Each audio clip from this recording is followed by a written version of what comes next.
It certainly seems that more PS4 games are headed to the PC. Xbox makes a very bold claim about their Series X, and The Last of Us Part 2 passes quite a few pre-order sales. All this and more on Wumpa Time.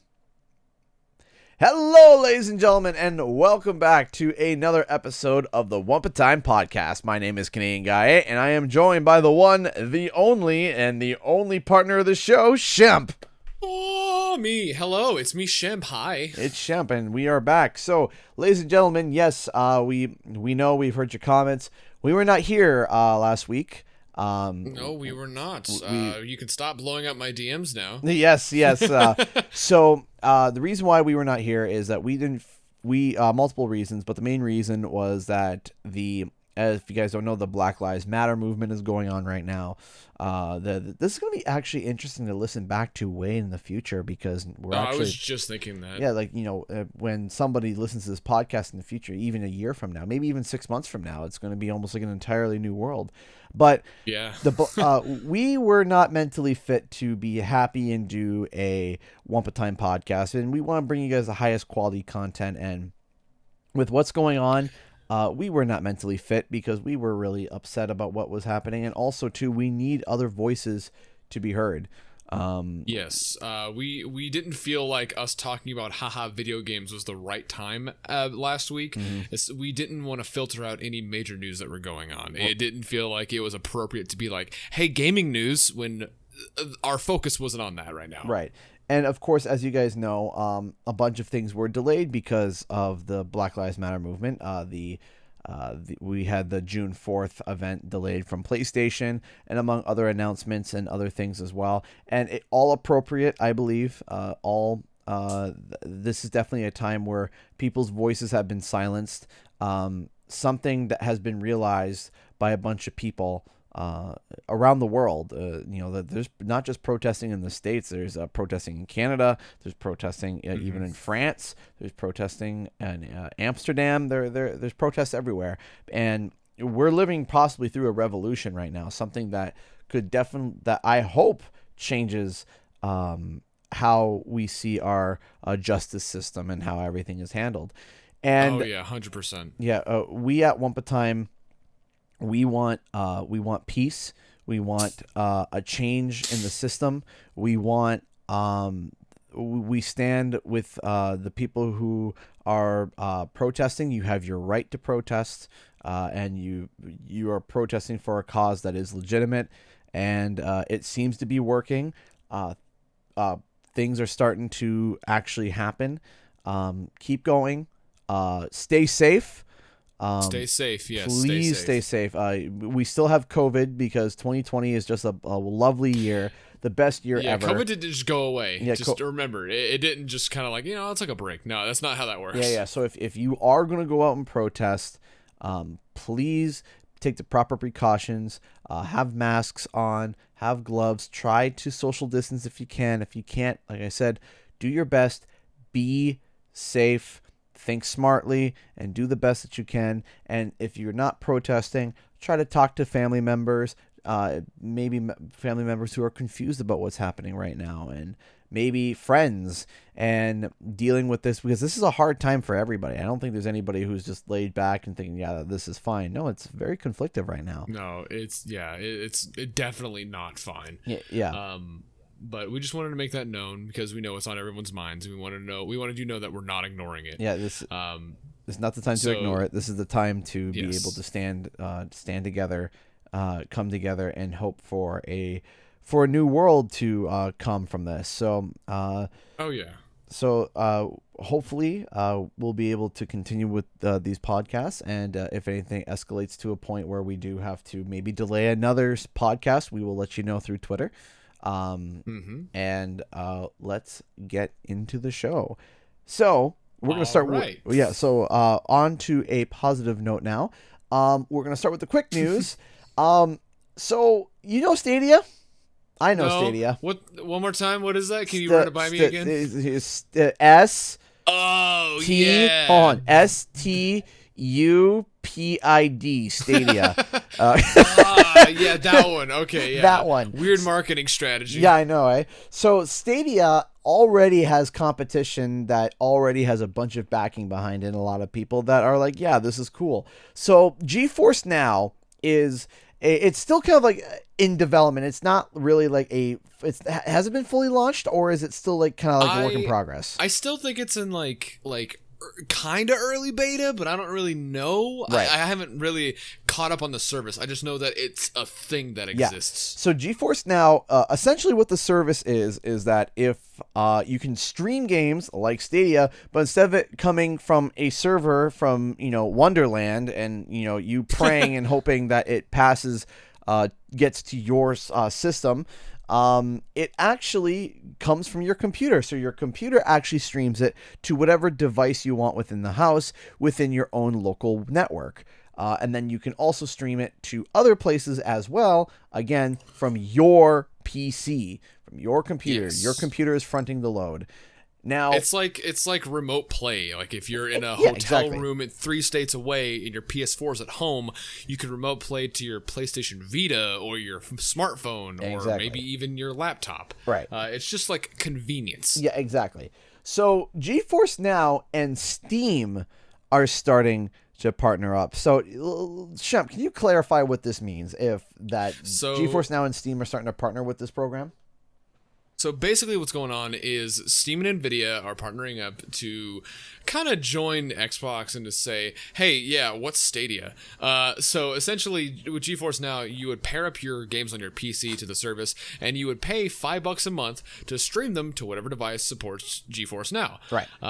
Now Steam is making it a lot easier, where you would download the client, log into your Steam profile, and whatever games you have downloaded on your PC will be streamed to whatever device you have with GeForce Now. So your computer is essentially the server, because it's doing the hard work. It's running the game and giving the established connection.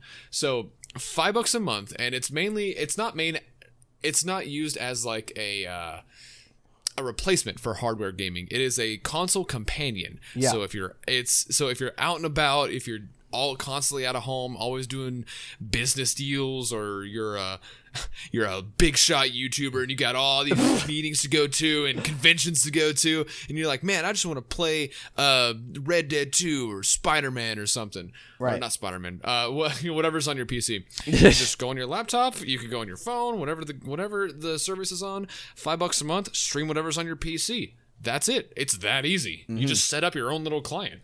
Right, and this kind of like not to go back to beating on Stadia, but doesn't this kind of make Stadia basically like borderline obsolete? Like, yeah, because you're not paying for the games. Exactly. You already have the games. You own them already. Right. So there's no point in buying them again. I still don't understand why Stadia is still alive. It just there's nothing. Nothing makes sense. No. There are so many other things you could do. No, the way that the Stadia is being handled right now, and I've said it once, and I've said it so many times, there are so many ways to be able to handle Stadia so much better, and so far it's been nothing. It's been nothing but garbage. It's been nothing but terrible marketing. The biggest thing, like I said, the fact that the ones and zeros of the game is not on anything, it's just coming from a server that you're hoping and praying will be able to get to you safely. Like, and here's the thing too, the Stadia is already going to be running bad in the States. What about in Europe? Okay. Oh yeah. Because if I remember correctly, isn't Europe's connections like literally held goes underwater through a tube and connects with Europe? They're pretty stripped back compared to what we have in the States. Right, and doesn't their internet get bumped by whales? I've heard. Well, okay, I haven't heard that. I have heard that. Maybe it's Australia, or I've heard that sometimes the internet gets funky because whales bump into this giant tube that connects all the internet from the States to Europe. I've heard that before. Anyone listening in another country, is that true? Is this true? Does this happen to you? Is this You're true? Like, the whales got the internet again. The whales bumping the cable again. This might be complete and utter baloney, but I have heard that before. Please correct me in my, or it could confirm somehow that you have. Yeah, please confirm. Yeah, but please confirm that you have whale bumping internet, please. That would be absolutely amazing to hear than to find out that whales cause you to lag in League of Legends. That would just be absolutely hysterical. I blame the whale. You could actually use that as if you're in Call of Duty and you start lagging and you're in the UK. You're like, bloody whales. Spam whale emoji in chat. Whale emojis. Speaking of amazing, hey. Awkward segue. Yeah. Did you ever have a Game Gear growing up? Probably not. I'm going to answer that for you right now. No, I didn't. Oh, wow. Thank you for assuming. Yeah, no, I didn't. Yeah. So for those of you who aren't familiar with it, like I take it for granted because I sell them a lot actually at work. But back in like 1994 or 5, Sega had a competitor to the Game Boy. Back then called the Sega Game Gear, and it was just a portable Sega console. It was huge. It was massive. It had a way better screen than the Game Boy. It was backlit and it had color. But it used, get this, 6 AA batteries. And it chewed through those things so fast. You have no idea. 6. Dude, that's borderline a bomb, dude. Like, you put any heat to that, it becomes an explosive. Let me show you. I'm going to send you a picture of it real quick. Sure. It was just a huge Imagine the Game Boy Advance, the original one, but like beefier. So here's what it looks like. Yeah. So behind it, where you would grab it, each hand, like the back left and the back right, were 3 AA's on both sides. Great. Now, this thing had its own cartridges. It doesn't have A and B. It has the 1 and 2 button. And it had a really good screen back in the day. Way better than the Game Boy. Nintendo didn't even start using backlit stuff until the Game Boy Advance SP. Yeah. Which was like 2000, 5? 6, I believe? Pokemon Ruby. That's how I remember it. Yeah, so around that time. And like Sega back in the day, they were always ahead of their time. It's just that the time wasn't right for something like this, right? Because it was way too expensive. The batteries didn't last, and there were some games on there, but Nintendo had that market. Oh, of course. So Sega recently, amidst all the micro console craze that's kind of died off, but Sega's still doing, there is now a Game Gear Mini, and I don't know how you're supposed to hold that thing. So is this like one in the palm of your hand? Like the whole thing? It's tiny. It's tiny. Here, I'm gonna send you a picture of all of them together, and yes, I'll get to that here in a second. But Sega, oh gosh, you can hold all of them together with 2 hands. They're tiny, and they said Sega teased that there was some big news that they were going to be sharing, and we'll get to that in a second. And this was announced, but this wasn't it. This was just something else. This is a byproduct. So right now it's only in Japan. We don't know if it's coming to the West yet, but the Game Gear Mini is coming, and there are 4 different colors. There's the classic black, there's blue, there's red, and there's yellow. And on each color, there are 4 different games. So if you buy the black one, you'll get a different set of games than the blue one. The black one has like the standards like Sonic 1, Outrun, and stuff like that. And for those of you who also don't know, the Game Gear came out around time as the Genesis. So there was a Sonic 1 on the Genesis and then Sonic 1 on the Game Gear. Both completely different. It is not a port. It is a completely different game made from the ground up.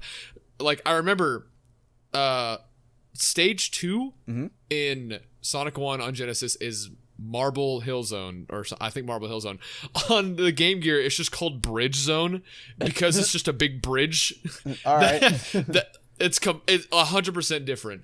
But on the blue one, you get the Game Gear exclusive game called Sonic Chaos, and then a bunch of other stuff too. Right. Now, each of them are $50 a piece, and that's $200. So they're selling a quadruple pack, so you can buy a pack of all of them, plus a 5th one for display. It doesn't work. It's just to display. Now, so you can just pop it on there. Now, if you look at the picture that I sent in chat, that D-pad is huge. Those buttons are huge. That screen is tiny. That is a very small screen. Like, I'm looking at the screen, and like, dude, like legit, the button, like the D-pad, takes up almost half the screen size. That's more than half of the screen. Half. You're right. The start button is bigger than the Sega logo. That is.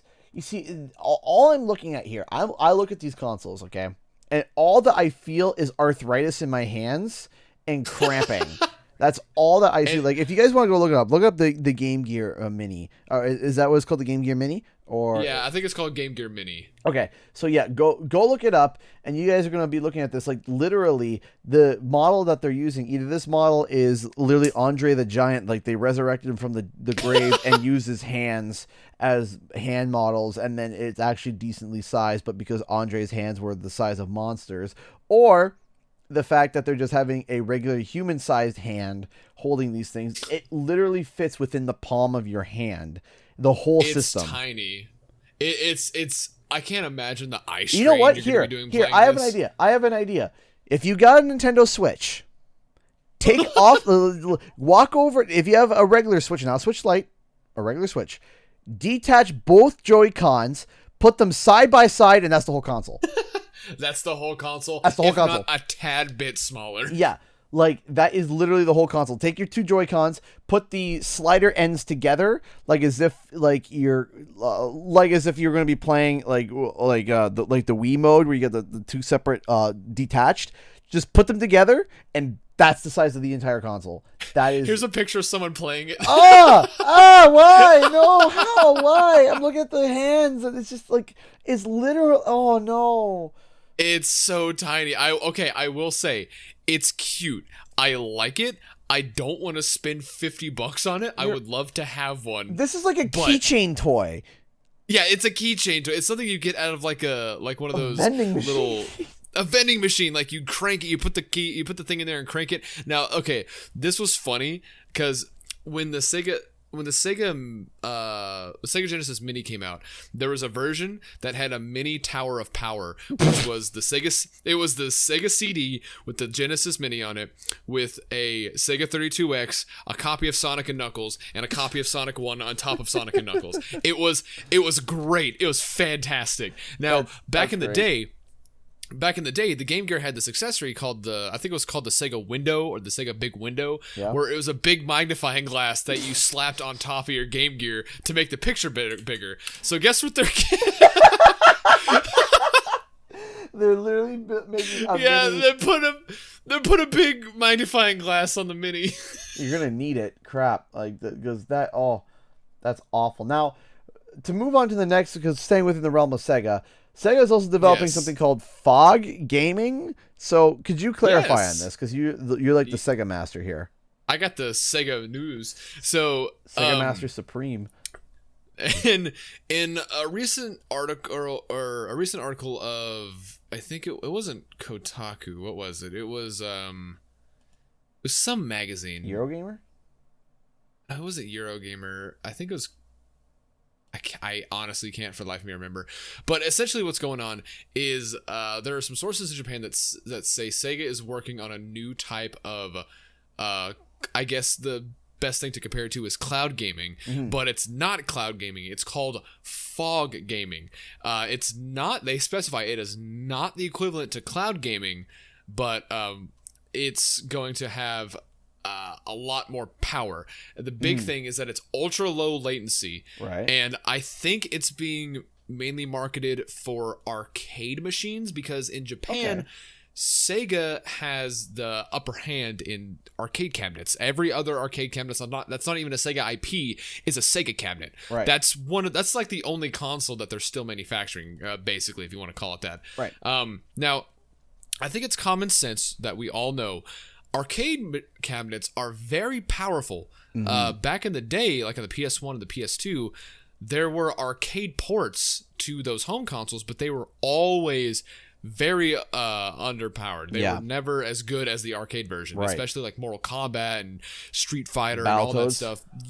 Battletoads, you would always want to play those on an arcade cabinet. The console versions were never that good. Well, because of course the console versions, they had to be more compact. They had to be they had to watch for cooling. There was memory card stuff. There was a whole bunch of stuff it had to fit in your house. Meanwhile, the arcade cabinet had literally a crazy amount of space that they could work with in terms of what they could put in terms of components in there. So they could jam that thing full of whatever, and it was powerful, right? nowadays consoles are more than powerful enough to run most of these arcade games like no Oh, problem. absolutely. But the verdict still stands that these arcade cabinets are still extremely powerful. Now, what Sega's wanting to do is they want to utilize the CPUs and the GPUs of arcade machines as a big server for this fog gaming that will like the stream delay, I guess, from whenever you're streaming it to, I assume your house is going to be like just a millisecond. It's going to be like that. It's like you're playing it in your house, but no, it's like you're playing it at the arcade, but it's in your house, and it's extremely powerful. And we don't even know if this is just for arcade stuff. This could be used to power all sorts of other server stuff. Now, here's the big thing too, though, is that in terms of the gaming side of things, is that arcades are still like huge in Japan. Like that, like, massive, yes. Gaming. Like, here's the thing: is that arcades? We have the North American arcades. You know, like slam a hammer, win a prize, and you know your skee ball and stuff. But actually, like going to an arcade cabinet, there's not many of them. In fact, in Canada, I have not seen an arcade like with arcade cabinets ever. It just we only have one in the mall here in my town, and it's not that great. It's got like the Shrek 2 arcade machine, and I'm like, where did you get that? I only see like in terms of like the cabinets, I only see them like at the Walmarts, or like, you know, when you're at your Walmarts and you're walking out, you got like the claw machine and maybe like a cabinet.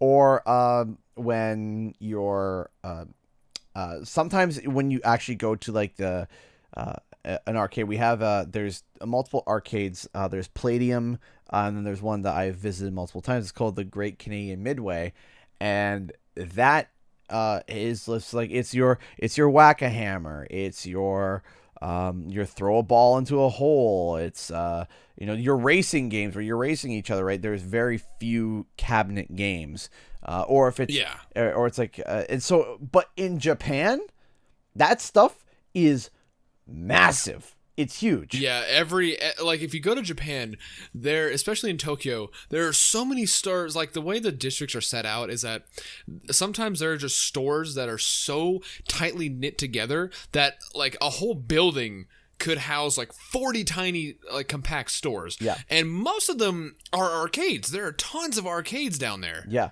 And it's literally just a sea of arcades. So it's really interesting to see that Sega is seeing this and trying to find an opportunity or a market within Japan. Now, do I think that this is going to come to North America? Personally, for me, I don't think so on the gaming aspect. Yeah, I don't. Yeah. It's just unfortunately, it's not really a part of North American culture anymore to go to a gaming bar or go to a gaming cafe. It's not really a thing. I'm sure. Do they have them? Absolutely. But it's not anywhere that is big. Yeah, not even close. And one of my big things is that this isn't the first time that a Japanese company has done something very experimental only in Japan that hasn't come to the West or ever will come to the West. Because I don't know if you remember, but Capcom actually, you can play Resident Evil 7 on your Switch, but not in the way that you think. Whenever you go to the eShop on the Switch, you can purchase and download the RE7 client, and it will stream the game to your Switch. So obviously the Switch is powerful enough to run RE7, but you could stream it, and people in America tried to. They made a Japanese account, they bought it, they downloaded it, but the servers are only in Japan. So crossing the world to go to the United States, it's not stable at all. You could barely get into the game for like 4 minutes before it crashes. Yeah. And I don't even know what else, if any other games have done that. I don't even know if it's still on the Switch, but it's crazy that they did that. It sounds something people used it. Yeah, it sounds like something that was very experimental. Like, hey, let's give it a shot and see how it works. And speaking of, let's give it a shot and see how it works. Segue. No. So while we were talking and while we were going through, while I was listening, I also looked up on YouTube The Outer Worlds. So Outer Worlds was I would say a overall really well received game. It was. It was really good. Yeah, it's basically the everyone turned to this game as the Fallout successor because of the fallout of Fallout 76, which is still terrible. And People, it's I was about to say, it was Outer Worlds was developed by Obsidian, and Obsidian was the one that made the fan favorite Fallout New Vegas. Yes, they left Bethesda, and they worked with 2K of all people, because this is being published by Private Division, I think it's called. Yes, and that is that's like the indie publisher of 2K, so it's still under 2K. But it plays exactly like Fallout. The dialogue choices are the same. The gameplay is the same. The HUD is the same. Even it the all writing, feels very familiar. the sarcastic writing, and it's very Fallout-esque. It's and it's a lot of fun. And actually, fun fact: the Obsidian was actually. There's a random story here before we quickly dive into what's going on, because I want to give Obsidian credit where it's due, because they did a good job on the Outer Worlds, I believe. And on top of that, too, they were a part of the huge controversy. Did you ever hear the Metacritic bonus controversy?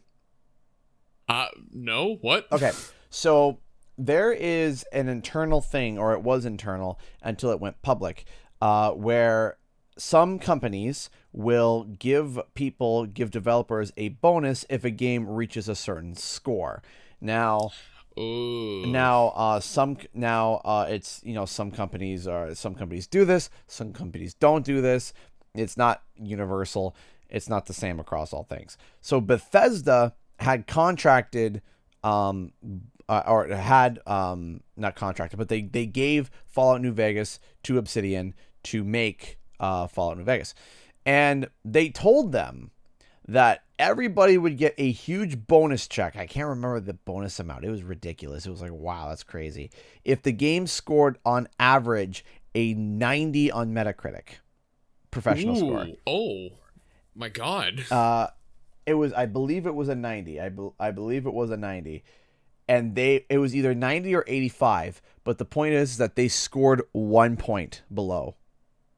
Oh. So it was like they needed to hit 90. So it was either 85 or 90. So if it was 85, they scored 84, and if it was 90, it was 89. And because of that, none of them got their bonuses. Are you kidding me? No, Bethesda did not, and you can look it up. I'll look at it. It's 84 on 360 and PC it's 84, and then on PS3 it's 82. Right. So that definitely didn't help. Right. So it was 85. So if it scored an 85 or higher, they got a bonus for Fallout New Vegas, and they were off by 1 point. And because of that, they did not get their bonuses. And this was revealed, and everyone was just like, "This is ridiculous. How could you like that? You're literally off by 1 point." You could look it up. You could look it up. Obsidian, Fallout New Vegas, Metacritic. You could read that story. That was one heck of a story. So when that happened, it really exposed a lot of the gaming industry and how everything happens internally, especially with a whole bunch of stuff, especially with crunch and all that kind of stuff. So, but Outer Worlds has come to Switch. Now, Outer Worlds Switch has had issues on its own because of initially it was basically going to be all digital. That was it. It was going to be you were going to get a plastic box with a code in it. Yep. That's all it was. That's all it was. And you had to download it. And of course, a lot of people were angry because a lot of people are starting to become more vocal about this. They want their game physically. And video game preservation. Yeah. And to give credit to Obsidian, they delayed it and they said, okay, we're going to reprint it physically because that's what you guys want. And we're like, great. That means they're going to have more time to work on the game. They're going to make sure that everything is grand. What could possibly go wrong? Oh, we'll tell you what went wrong. So the Outer Worlds on the Switch, to put it in like the softest of terms, oh my gentle lord, what happened? Being delayed, I thought, okay, maybe they'll also take some time to polish the game a little more. Nope, all that time was spent just manufacturing because the game. So right now, if you look up a graphics comparison for the game, the one that I'm watching is comparing it to the base Xbox One. like the OG Xbox One from 2013 that is so underpowered that 960p or 980p, like the weird resolution. Yeah, the dumb resolution, not even 1080. The one that could barely handle Star Wars Jedi Fallen Order, and the Barely? one It didn't. That's it did apparently, and the one that's also causing Cyberpunk to be delayed because it couldn't run on the OG Xbox One. It looks better than the Switch version. In fact, I'm going to send you a picture of this building that I don't know what's going on with the lighting. It just turns like solid black for no reason. So if you guys want to go look this up, look up gameplay of the Outer Worlds. It looks like a mess. And the biggest thing that is so weird about it is the texturing. It literally looks like they took the textures, down-res it to 180p, and then just stretched it. And yeah, this looks like a 360 game. Like, it still looks like Fallout New Vegas. Yeah, this looks bad on the Switch. This looks really bad. Like, this looks borderline like PlayStation 2 graphics. Here's something else. Early PS3 at best. If you look at the Switch version, there's no sky and there's like no foliage at all. Oh yeah, like trees are gone, textures are just mud. Literally mud. And actually mud. And Obsidian promised, like, okay, this is what we confirm for resolution: 1080p docked, 720 portable. And on paper, that's really good. Yeah, that's extremely good for a game like this. But the numbers came back, and on portable, the resolution resolution got as low as like 360p, and docked it got as low as like 580. It is nowhere near what they said it was, and it shows the gun. I don't know. That's it a looks gun? like I thought it was a blocky brick. Yeah, I thought you just found a brick on the ground.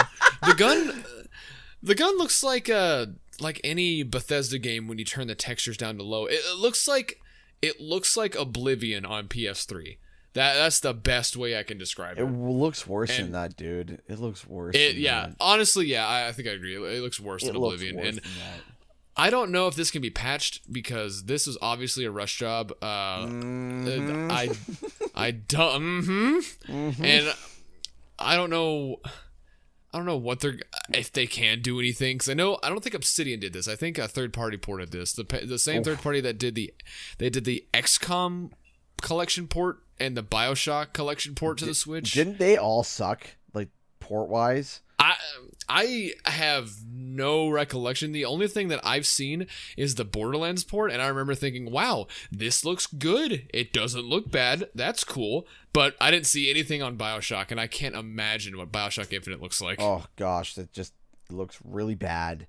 And now here's the thing, is that I wouldn't even say it's the Switch's fault by any means. It is not the Switch's fault, because games could look amazing on the Switch. Yes, they've been able to figure out and be able to really do some magic. People have been able to do like man, you ever play Insane Trilogy, right? How amazing it was. How amazing it ran on the Switch, and how amazing it looked, and the frame rates and everything. Man, the Toys for Bob are legends when it comes to that kind of stuff. And the thing is that these people were not obviously legends when it comes to this. It was not. They were just like, hey, does it work? Yeah, cool. Ship it. Yeah, basically, that was it. So now we're gonna move on to our main pieces of news for today.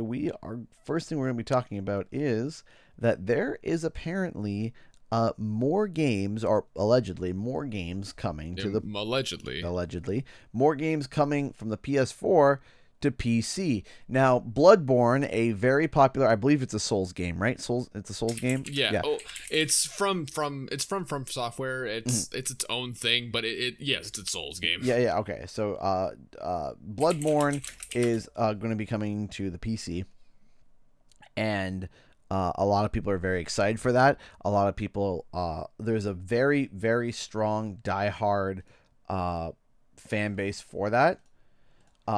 And The thing is that to see it come to PC means that there's still life in the franchise, because that means Sony deems that it's going to make money, right?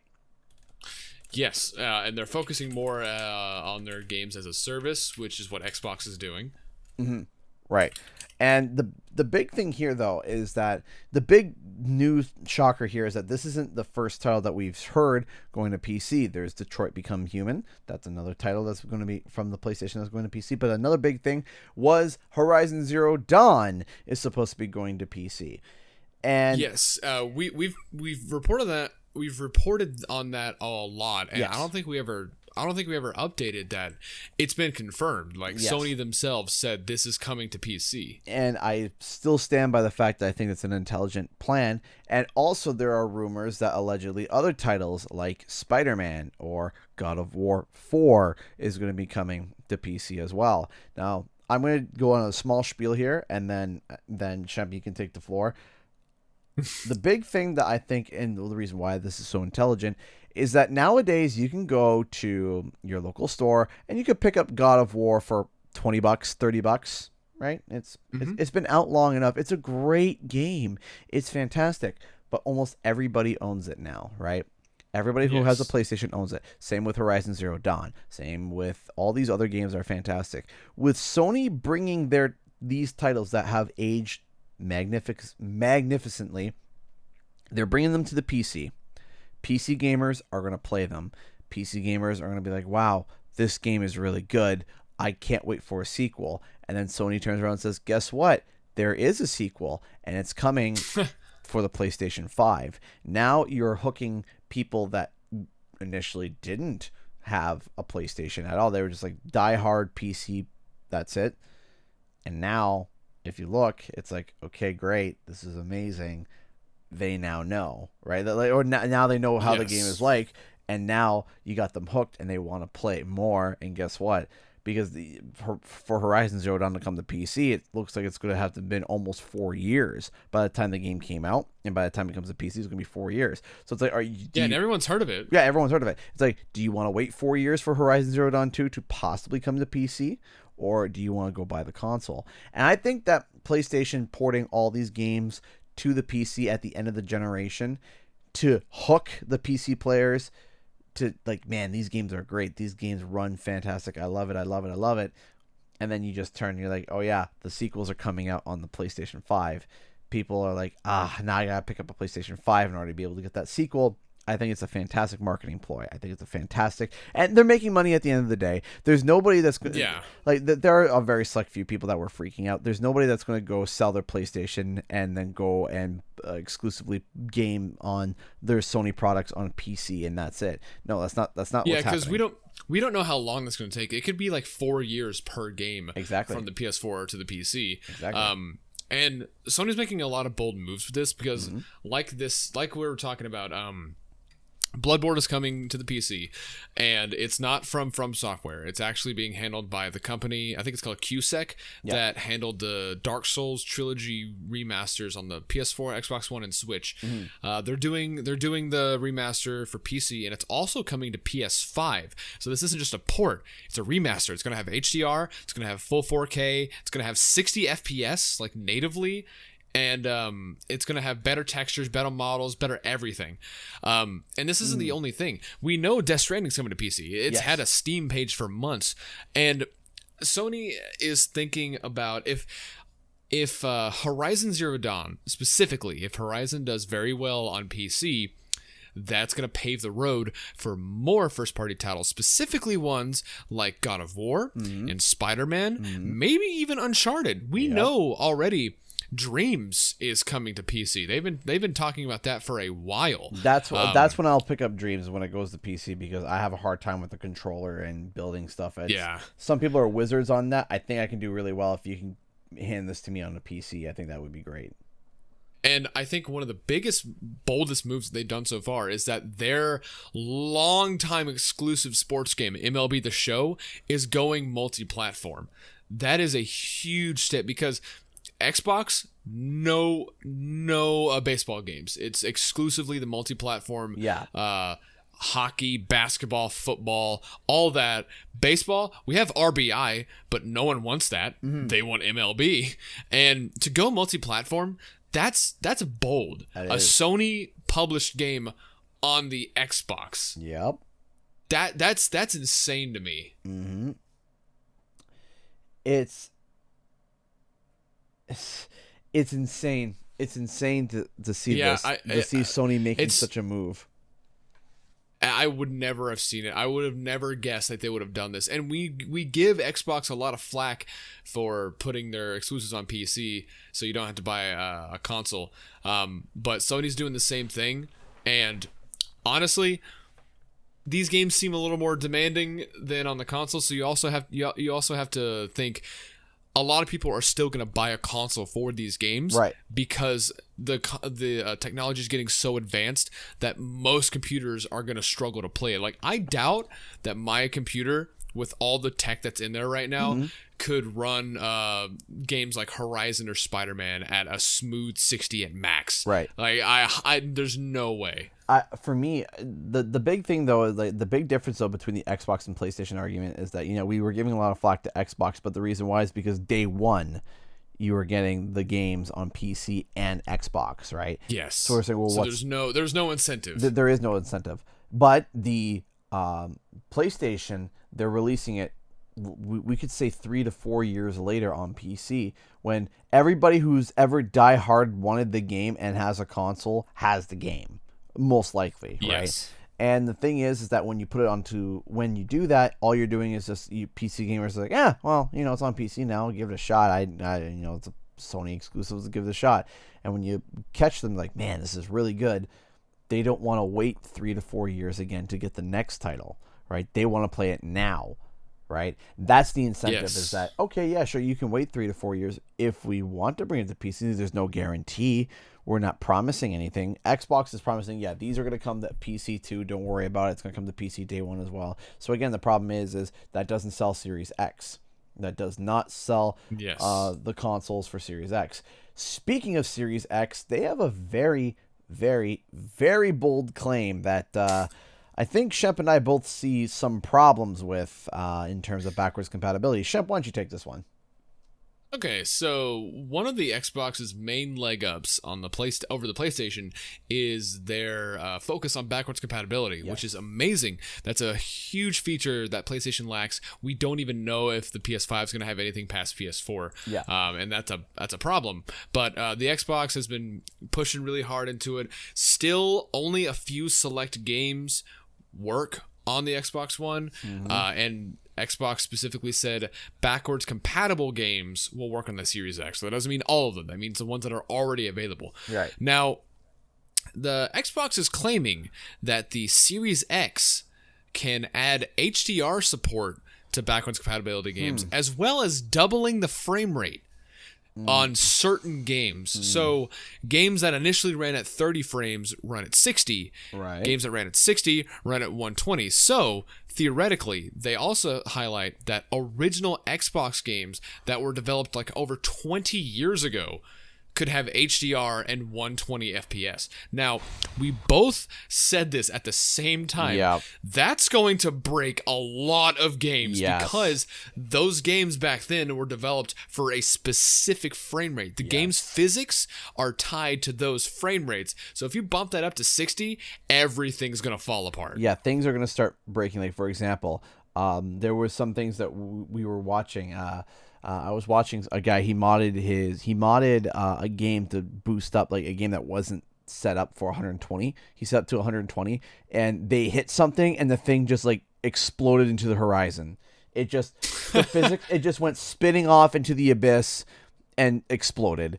And it wasn't supposed to do that. You're supposed to hit it. It's supposed to fall over. It was like a trash bin or something. You hit a trash bin, normally it just falls over. No, this thing went spinning, yeeting into the abyss. And depending on the engine that you're using, and depending on what you're doing, and depending on how you program it, and depending,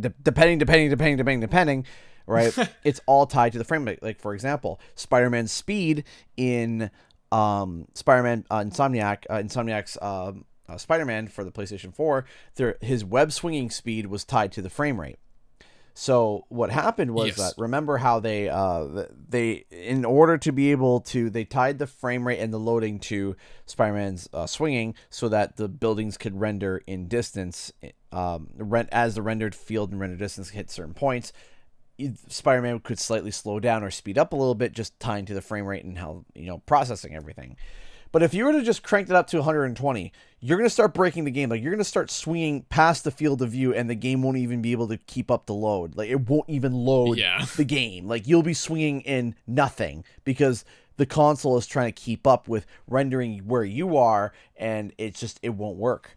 It won't work because the frame rate is all framed up. Because what happened was that the faster the frames were, Spider-Man was swinging, because they used it as a tech demo where they put Spider-Man PS4 on the PS5, and they showed the speed difference of how fast Spider-Man could go. Did you see that? Do you remember that tech demo?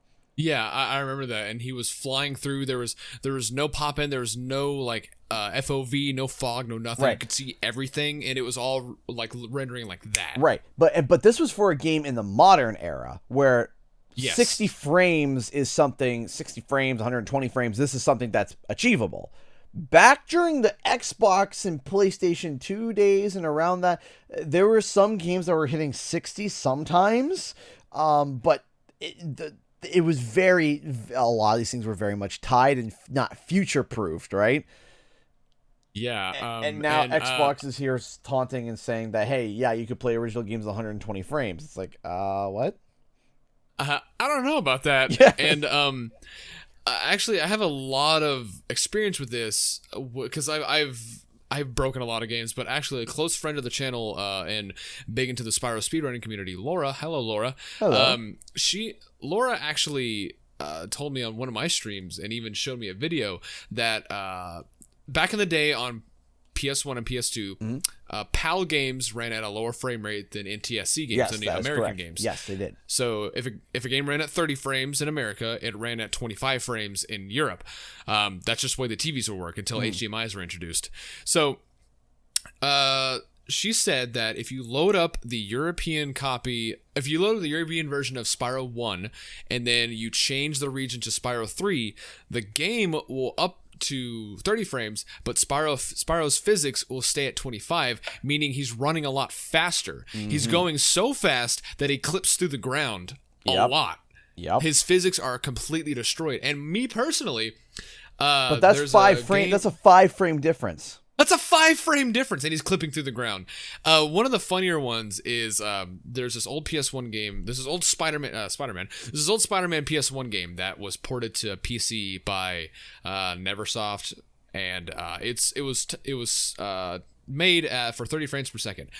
If you go above 30 and you go to 60, the game's speed doubles and all of the scripted events just don't work. Yep. I remember specifically there's a chase level with Venom, and whenever you go into the scripted cutscene, Venom runs away, Spider-Man runs towards the exit, and then he turns right into the wall and just runs into the wall the whole time, and then you lose because he gets away. Yeah. Because the frame rate's so high. So imagine that, but on every 360 game. Right. Because, like I said, these games were not made with the future in mind, or, they weren't thinking about that. Or maybe some games they did build for that, but not every game. So when Xbox comes out and says that, because that would mean that for this to technically work, they would have to go to every single game that they're claiming that can go up to 60 and 120 frames and have the game patched, and for it to work functional, patch every single game where you pop it in, it downloads a patch to do all these fixes and for it to work. And yeah, that's what I was going to say. That's more work for them because they have to do that to every game to make sure it's compatible. Right. That's a lot of money because the thing is, the way that they're doing backwards compatibility is they're not even contacting the original the publishers or developers because a lot of them are defunct now. Yeah, exactly. So what they're doing, a lot of what they're doing is if the developer and the publisher are still around, they'll tell them, hey, are you cool with this? Whatever, blah, blah, blah, blah. And Xbox internally will repackage the game's like ISO file, CPK, whatever it's called. They'll repackage it for the Xbox One, and the Xbox One will just read it as is. And they'll make sure it works, patch what doesn't, and then set out the update. And it's like, hey, look, this works now. Pop it in. And that's why you have to download it on the Xbox One. Right. Because you're downloading the repackaged version of that game. Exactly. But to turn around and say, but it's backwards compatible and it works and everything is fine. But now they have to do this with every single title from Xbox, and Xbox 360, and that's that sounds like a lot of work. Bro, can you imagine if Microsoft is the one that gets Crash Twinsanity to emulate properly? Could you imagine? Like, that would be weird. Like, because we've been trying for years. That game doesn't even work on the 360. Yeah, no. Or the PS3. Yeah. It barely runs on that. For them to be like, oh yeah, we'll fix it, and it's just like done. We fixed it. Whatever. 60 frames. Cool. The best that we got so far was I remember I followed a set of settings that someone put on Reddit, and so far, like, the way that I had my stream set up when I streamed Twinsanity was the best setup I've seen thus far, and it's a little laggy at times, and you can see the render. Or like the it's weird. You can see like this line that's like, yeah. You can see like this. It's like this imagine a white line, but the opacity is at like 25%. And it's weird. I don't know what it is. That's the best that I've seen. And you know what? That's not so bad. And you know what? It is what it is. And if Xbox figures out a way to be able to make Twinsanity work, I know a lot of people will be really happy. Speaking of people being really happy, segue. The Last of Us Part 2 has thus far sold past pre-orders for God of War. Yes, specifically God of War 4. God of War 4, yes. Is the most pre-ordered PlayStation game ever. Like, that's massive. Yeah, and it's become the most pre-ordered. I think Uncharted 4, I think was, no, I'm trying to remember. Oh, yeah, you're right. Yeah, Uncharted 4. Yeah, but the thing is that it has become the number one most pre-ordered game on Sony history in Brazil, if I read that correct. Or yes, And the fact of the matter is that I can say that I have a review copy and I've been playing it, and I'm not allowed to share my opinion or my take on it because I am under embargo. However, I can say that I'll be releasing the video on June 12th, so you guys can check out the review then. But to see the sales like this skyrocket for especially a sequel, because the thing is that what I find funny is, and this is something I find funny about Uncharted 4 too. Uncharted 4 had the most sales past all the other Uncharted's, yet it's the fourth game in the series. Yeah, that shows you how strong of a following that this series, like specifically a series like Uncharted has, right? Where everyone knows about it. Not everyone's played it, but everyone knows about it, especially the second game, because that one won like over 300 awards. Is that right? It was ridiculous. The second Uncharted game was like, it's a lot of people's favorite still is the second one. Yeah, it's like insane how many awards specifically 2 got. Every game got a huge amount of awards, which is that's crazy to me. And Uncharted 4 was a huge seller because when it launched, it sold phenomenally well already. And then they started bundling it with the PS4s at the time. So you bought a PS4, you got a copy of Uncharted 4. That's why the game is so dirt cheap now, because there are millions upon millions of copies of Uncharted 4. I just sold one to my buddy at work for $10. $10. Just like used, but it's brand new. Game. I think it's $20. But it's good. It's a fantastic game, and we're actually playing the multiplayer. The multiplayer servers are still up, and it's still really good. Yeah, and it's not a fact of like the reason why the value is low is because it's bad. It's because it was so good. Everybody has one, right? Yeah, that's why God of War is like $20 new now. Right, exactly. So. The funny thing about that is that, like I said, it's the fourth game, and The Last of Us Part 2. This is the second part. This is and people are still pre-ordering this game, and the likelihood that numbers are coming in that there's a lot of people who are pre-ordering the game that may have not played the first game or have bought it the first time when they were recording sales. So it's really interesting to see The Last of Us Part 2 doing really, really well in terms of pre-orders so far. And because there has been a bunch of controversy surrounding it, not getting into it because that's like we're not gonna get into it. Yeah, because that's spoiler. I don't want to get spoiled. Yeah, I don't want to get spoiled. I don't want to get spoiled. And whenever we launch these episodes, there is a live chat going on too, so we don't want anyone to mess with anyone. Yeah, we love you guys. Thank you for tuning in. Yes. And the thing is, I think Sony specifically did a very, very smart move with the first one, because the first Last of Us released. Let me double check. When did the Last of Us come out? Right at the end of the PS3 generation, like real close to the end. So I'm gonna throw the ballpark 2018, 2019. Oh no, it was 2013. 2013. Oh, whoops, my bad. No, so it was June 14th, 2013, and the PS4 launched on November 15th, 2013. Okay. So they did a very smart move with this, because the game came out on PS3, sold phenomenally well, won a bunch of awards, got critical acclaim, everyone knew about it, and then the PS4 came out. And instead of releasing a Game of the Year edition for the PS3 like they did with the Uncharted games, they just went ahead and jumped over to the PS4. So and that's the version that I played. That's the version. That's the version a good chunk of you played too. Even me, I already played it on PS3. I got it again on the PS4 because there's a lot of improvements, better textures, better resolution, better frame rate, and they gave you the DLC. I think it was called like Left Behind. Is that right? Yeah. That was Ellie's pre-story. Yeah. Yeah, you got the Left Behind DLC with it. So it was called Last of Us Remastered. I think it didn't say Game of the Year edition. It was just Last of Us Remastered. And it had all those improvements and the DLC for the PS4. So that was another thing to get for your PS4 because the PS4 didn't have backwards compatibility. Right. And that was a smart move because that gave more people exposure to The Last of Us. And now the second game comes out, 4, 5, 6, 7, it's 8, out on 9, the 10, 18th, so 7 years ago. Yeah. Then the part 2 is coming out on the 18th, and for us that's 18th or 19th, depending on your time zone. So that's about 12 by the time this episode goes. That's almost. It's less. That's than 2 a weeks. week. It's about 2 weeks away. Less than 2 weeks away. Oh yeah, you're right. It's less than 2 weeks. Yeah. So tomorrow it'll be a week. Yeah. That's scary. Oh, I am not ready. No. I said the 18th or 19th. That's when the embargo opens on the 12th. Oh, okay, never mind. Yeah, no, it's fine. Yeah, the embargo opens on the 12th, and the actual opening of the game is the 18th or 19th, like I said, depending on your time zone, and that is just shy of 2 weeks, around close to 10 days before the game launches again. There's a lot coming out right now. We have The Last of Us and then Ghost of Tsushima. Oh, I'm and then so SpongeBob. hyped for Ghost. Oh my gosh. I'm very excited. And then I recently just bought the collector's edition of the new Shantae game that's coming in whenever. Yeah.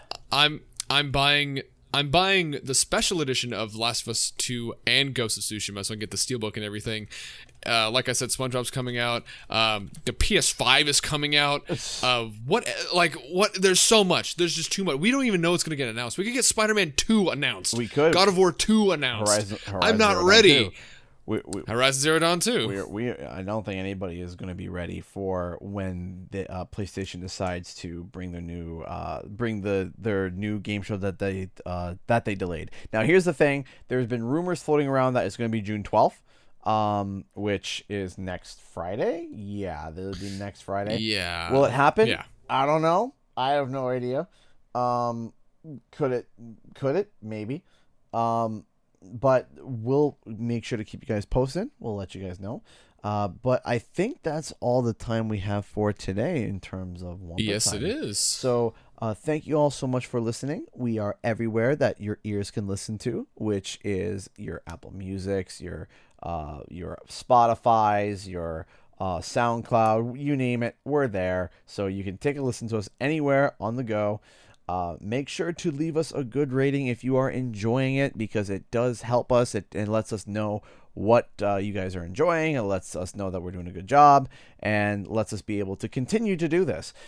If you have any questions, go hashtag WumpaTime on Twitter, and you can also tag both me and Shemp at ShempOfficial and Canadian Guy with the extra H. We are still hunting down the original person that took my username, and no luck, but you guys can help us. No luck yet.